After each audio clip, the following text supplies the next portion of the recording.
Hello there, chaps and chickies. I'm the Chad here for WDBG and VNA, and I've wandered over to Detroit, Michigan, the Motor City itself, standing right in front of where the grand old beauty of old Detroit City Hall used to stand proud on Campus Martius. Blimey, what a tragedy that was. And if I turn me head down the row, there's this fucking monstrosity, the new Hudson's Detroit Tower, that $1.5 billion glass and steel behemoth Dan Gilbert slapped up where the iconic J.L. Hudson's department store once reigned supreme. Supposed to revitalize the city, they said. Now the office bit's opening up, GM's moving in, but the luxury condos and hotel are still years off. Prices hitting $1,000 per square foot for the elite, while ordinary Detroiters get lectures on equity and tax hikes. Mostly empty vibes lingering like a bad hangover, innit? This place got me thinking proper hard about how things used to be built with pride, flair and a bit of swagger, versus the drab, crony-fueled rubbish we get shoved down our throats today by the likes of Mike Duggan, Dan Gilbert and that wretched Gretchen Whitmer. Right now, I'm gazing at the current City Hall, that solid, no-nonsense modernist box from the 50s that replaced the real gem. Right now, I'm gazing at the current City Hall, that solid, no-nonsense modernist box from the 50s that replaced the real gem. But let's rewind to the proper one. The old Detroit City Hall opened in 1871 on this very spot, built in lush Italian Renaissance Revival style with a French Second Empire twist. Cream-coloured sandstone, ornate carvings, a clock tower looming 180 feet high like it was proud to own the skyline. 3 stories of masterful craftsmanship, built to last and look magnificent. Crowds gathered for its dedication, feeling like the city was destined for greatness. Then, in 1961, they demolished it for progress. More like to clear the way for soulless concrete that screams, efficiency over soul, beauty be damned. Why tear down something timeless for a building that looks like it was designed by a bored bureaucrat nursing a hangover and a budget cut? Pure vandalism in the name of modernism. This spot, and so many others in early Detroit, was shaped by the auto and lumber magnates who built things of lasting beauty, not these Soviet-style eyesores we get now. Take the Fisher brothers, the body-by-Fisher lads who made a killing supplying car bodies to GM. In 1928, they told architect Albert Kahn, "Build us the most beautiful building in the world and don't skimp on quality." Boom! The Fisher Building, an Art Deco masterpiece with gold leaf ceilings, marble everywhere, details that make you gasp even today. Still standing proud, a beacon of real vision, not some tax break vanity project. Then there's lumber baron David Whitney Jr., one of the richest blokes in Detroit back then.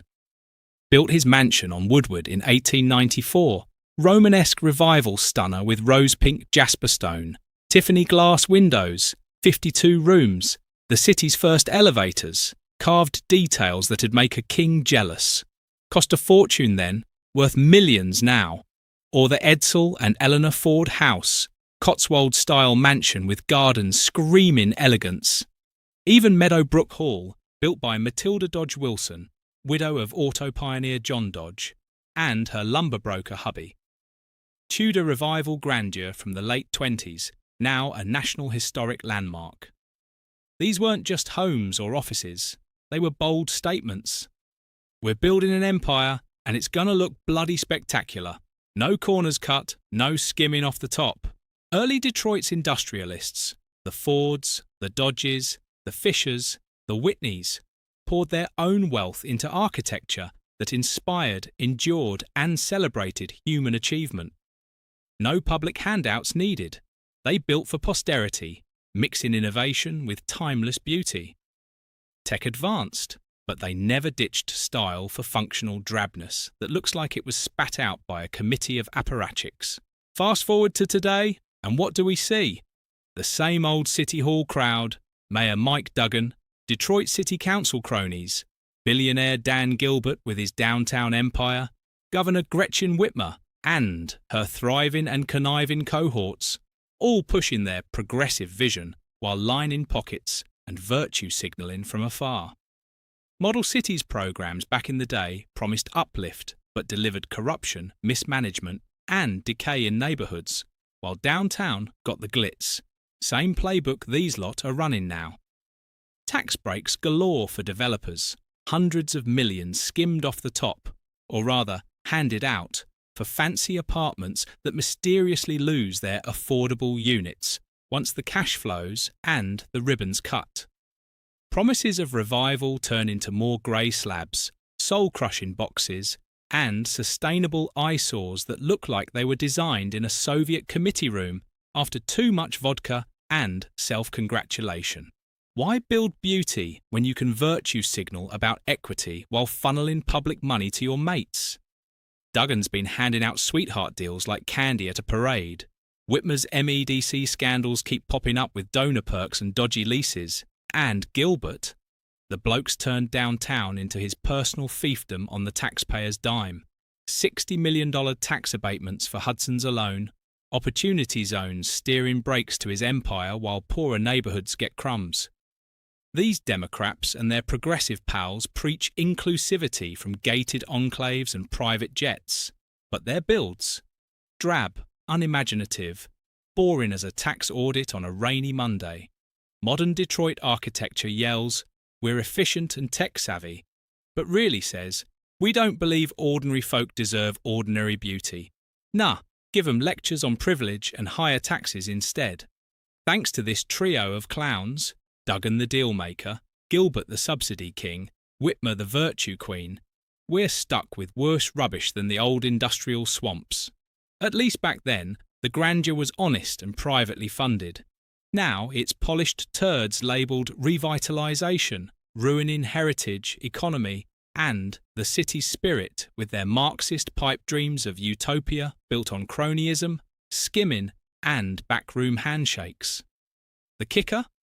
We could still build like the old magnates, mass-produce details, use quality materials, add flair without begging for public cash. We could make offices, housing, public buildings grand again. But nah, priorities shifted to pronouns, greenwashing, and backroom deals that enrich the connected few. Hard truth, innit? These woke, progressive, liberal mindset clowns. Duggan, Gilbert's tax break lapdog, Whitmer and the crew. They've turned Detroit into a monument to mediocrity and corruption, choking it with unlivable planning for some twisted egalitarian fantasy that's just more graft, despair, and empty towers. Why would anyone want to live in a city of concrete boredom and crony handouts when the past shows what real pride and private vision look like? Now, let's have a butcher's at the other messes they've caused.